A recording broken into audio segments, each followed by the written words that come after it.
Assalamualaikum warahmatullahi wabarakatuh. Salam berbahagia untuk kita semua. Perkenalkan, nama saya Nur Afni Al-Kafiyah dengan nomor NPM 2140501022, tentunya dari lokal A1 semester 2. Dengan dosen pengampu Bapak Zainal Abidin Muhja, BISMIRKH. Pada kesempatan kali ini, saya akan menyampaikan materi presentasi mata kuliah Hukum Islam yang berjudul Al-Ahkam Al-Khamsah. Sebelumnya, saya ucapkan terima kasih kepada teman-teman yang sudah berkesempatan untuk menyaksikan video presentasi saya, dan juga saya ucapkan terima kasih kepada Bapak dosen Zainal Abidin Muhja yang telah memberikan kesempatan kepada saya untuk melakukan presentasi. Baiklah, pada kesempatan kali ini saya akan menjelaskan apa itu Al-Ahkam Al-Khamsah. Hukum perbuatan Al-Ahkam Al-Khamsah. Al-Ahkam adalah kata jamak dari perkataan hukum, sedangkan Al-Khamsah artinya 5. Al-Ahkam Al-Khamsah disebut juga dengan hukum taklifi. Taklifi adalah ketentuan hukum yang menuntut para mukallaf atau orang yang dipandang oleh hukum cakap melakukan perbuatan hukum, baik dalam bentuk hak, kewajiban, maupun larangan, atau melakukan pilihan antara melakukan dan meninggalkannya.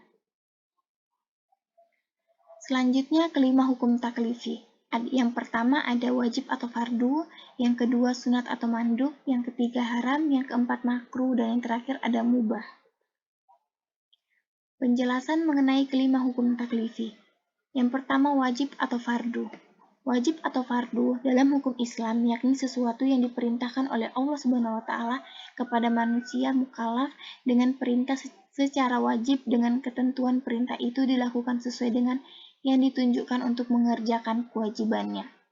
Wajib muakkad ini dibagi lagi menjadi 3, yaitu wajib muwassa, yaitu kewajiban yang waktu untuk melaksanakannya melebihi waktu pelaksanaan kewajiban itu sendiri. Contohnya seperti sholat zuhur. Dan yang kedua, wajib mudhayak, yaitu kewajiban yang menyamai waktunya dengan kewajiban itu sendiri, seperti puasa Ramadan. Dan yang ketiga, wajib dzusyabhaini, yaitu kewajiban yang pelaksanaannya dalam waktu tertentu dan waktunya mengandung sifat tersebut di atas, seperti ibadah haji. Wajib menurut waktunya dibagi menjadi 2, yaitu waktu luas, contohnya seperti sholat, dan yang kedua wajib sempit, contohnya seperti melakukan puasa.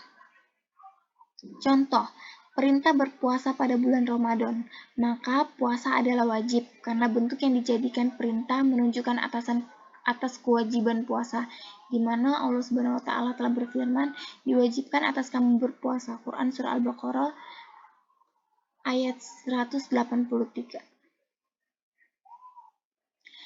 Dan selanjutnya yang kedua ada sunat atau mandub.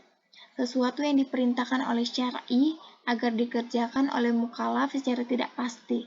Artinya bentuk perintah syar'i itu sendiri tidak menunjukkan atas kewajibannya atau perintahnya tidak dibarengi oleh beberapa qari'ah yang menunjukkan ketiadaan kewajiban atau perbuatan yang dianjurkan oleh Allah Subhanahu wa taala atau Rasulnya pada manusia, namun bentuk anjuran itu diimbangi dengan pahala kepada orang mukallaf yang mengerjakan dan tidak mendapatkan dosa bagi orang yang meninggalkannya.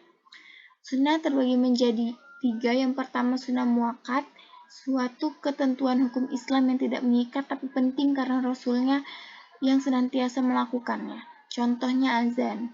Dan yang kedua ada sunnah zaidah, karena Nabi biasa melakukannya dan biasa meninggalkannya. Contoh puasa pada hari Senin dan Kamis. Dan yang ketiga sunnah fadilah, ketentuan hukum yang mengikuti tradisi budayanya, contohnya berpakaian putih, cara makan, dan cara tidur Nabi. Dan yang ketiga haram. Haram adalah suatu tuntutan hukum Islam kepada orang mukallaf untuk meninggalkannya, dengan tuntutan mengikat dan bagi yang meninggalkannya mendapat imbalan pahala dan bagi yang melarangnya mendapatkan dosa. Tuntutan yang tegas dari syar'i untuk tidak dikerjakan dengan perintah secara pasti, seperti firman Allah, dan janganlah engkau mendekati zina, sesungguhnya perbuatan zina itu adalah suatu perbuatan yang keji. Quran surah Al-Isra 32. Keharaman itu diambil dari bentuk berita yang menunjukkan kepada haram, atau dari bentuk permintaan yang berupa larangan, atau dari bentuk permintaan yang berupa perintah menjauhi. Maka korina itu menunjukkan bahwa permintaan untuk mengharamkan. Haram dibagi lagi menjadi dua, yaitu haram lizati, yaitu zatnya yang diharamkan, contohnya mayat atau bangkai. Dan yang kedua ada haram lik airi, yang yaitu asalnya bukan haram, contohnya adalah wanita. Selanjutnya yang keempat ada makruh. Makruh adalah sesuatu perbuatan yang dilarang oleh Allah Subhanahu wa taala atau Rasulnya kepada manusia mukallaf. Namun, bentuk larangan itu tidak sampai kepada haram atau sesuatu yang diperintahkan oleh syar'i, agar mukallaf mencegah dari mengerjakan sesuatu dengan perintah yang tidak pasti, seperti firman Allah, "Janganlah engkau menanyakan kepada nabimu hal-hal yang tidak diterangkan, niscaya menyusahkan kamu." Quran Surah Al-Maidah 101. Contohnya, makan bawang sebelum sholat, merokok, makan kuda, dan lain-lain. Hal itu dilarang olehnya, dan larangan itu adalah larangan yang dibarengi dengan dalil yang menunjukkan bahwa larangan itu adalah larangan koroha atau makruh, dan bukan larangan tahrim atau haram. Yang terakhir ada mubah. Jais atau mubah adalah sesuatu perbuatan yang dibolehkan untuk memilih oleh Allah dan Rasulnya kepada manusia mukallaf untuk mengerjakan atau meninggalkannya. Syar'i tidak memerintah mukallaf agar mengerjakan pekerjaan ini dan tidak meminta untuk meninggalkannya.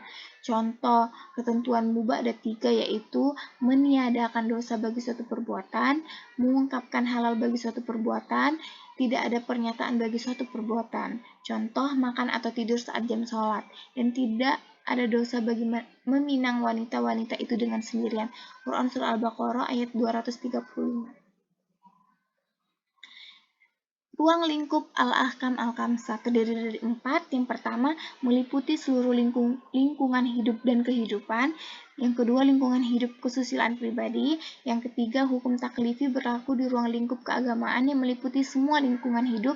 Dan yang terakhir, di lingkungan hidup kesusilaan dan hak dan hukum. Ukuran dapat berubah-ubah. Yang pertama, yang A, di ruang lingkup keagamaan dilarang merubah yang halal menjadi haram dan yang haram menjadi halal. B, dilarang dalam lingkungan hukum duniawi yang memberi sanksi adalah penguasa berupa ganti kerugian atau benda dan hukum pidana. Dalam lingkungan keagamaan yang meliputi kesusilaan dan hukum duniawi yang tidak memberi sanksi adalah Tuhan, baik di dunia ini maupun di akhirat kelak berupa pahala dan dosa. Fungsi Al-Ahkam Al-Khamsah. Di dalam kenyataan, perbedaan antara apa yang bisa ditegakkan di pengadilan dan apa yang tidak juga dapat dilihat dari komposisi sakral 5 nilai yang sudah dikenal, yakni yang harus dilakukan atau wajib, yang dianjurkan atau mandub, yang dihindari atau makruh, yang boleh atau mubah, dan yang dilarang atau haram. Pemerintah yang sah memiliki kewenangan untuk menjadikan 5 acuan atau hukum tersebut untuk menegakkan hukum demi kepentingan publik atau masalahnya, mengharuskannya.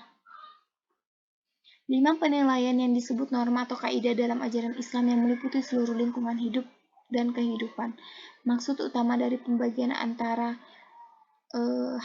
hal yang dianjurkan atau mandub dan hal yang dihindari atau makruh di satu sisi, dengan wajib dan haram di sisi lain adalah untuk mengidentifikasi apa yang dapat ditegaskan secara hukum untuk memenuhi keperluan hidup manusia.